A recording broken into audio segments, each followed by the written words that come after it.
Hindi mo kakailanganin ng ref, oven, or steamer para sa dessert na ito. So paano nga ba nagawa yan ng ating ni Angel? Panoorin nyo yung buong video. Una, dito sa ating mixture, kakailanganin po natin dito at least 1 sachet or 24 grams ng buko jelly powder. And take note po pala na hindi pa nakabukas yung apoy sa ating kalan.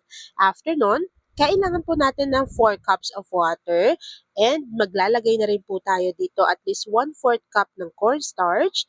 Tutunawin lang po natin ito ng maigi sa tubig hanggang sa makita natin na wala nang namumuo na jelly powder at cornstarch dito sa ating kaserola. After natin yung mahalo ng maigi, kakailanganin naman po natin dito at least 1 cup ng condensed milk.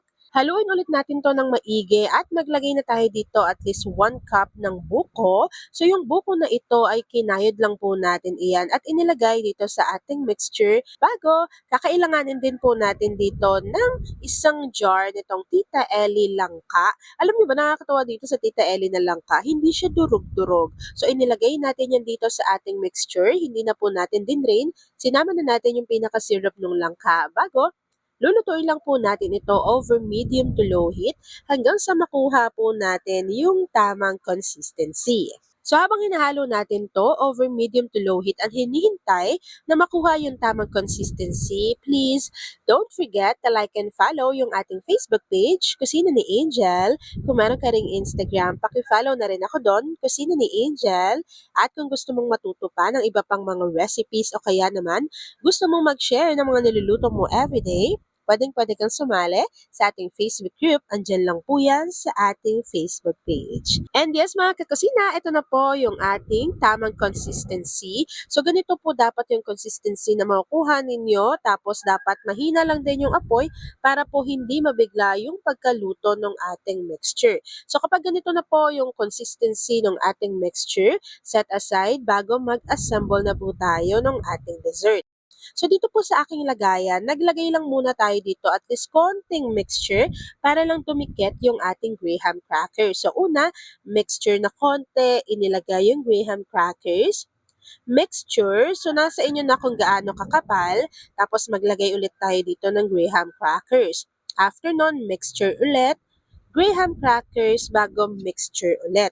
So ako po, nakakatuwa dito kasi 'di ba since hindi nga durog-durog, yung mismong Tita Ellie na langka, talagang nung hiniwa ko to, grabe, makikita nyo talaga yung pagkadilaw ng ating mixture. So kapag nailagay na natin yan dyan, na-assemble na natin to ng maigi, naglagay lang po ako ng crushed graham sa gilid, tapos sa gitna, nagkayod lang po ako, nag-grate lang tayo dito ng keso. Kapag ganito na po yung itsura ng ating dessert, pwede na natin tong palamigin sa room temperature. Ako po ha, ating yung Angel, hindi ko na po ito inilagay pa sa ref, pero nasa sa inyo yan. Kung gusto niyo na mas mabilis ma-enjoy yung dessert, pwede ninyong ilagay sa ref. Pero ako po, hindi ko siya inilagay sa ref para mapatunayan ko sa sarili ko na hindi natin kailangan ng ref, oven, or steamer para makagawa nitong dessert na ginawa ng atin yung Angel. So ako po ha, hihintayin ko lang tong lumamig, mag-set at mag-firm bago ipapakita ko na sa inyo kung ano yung natapos nating easy dessert recipe.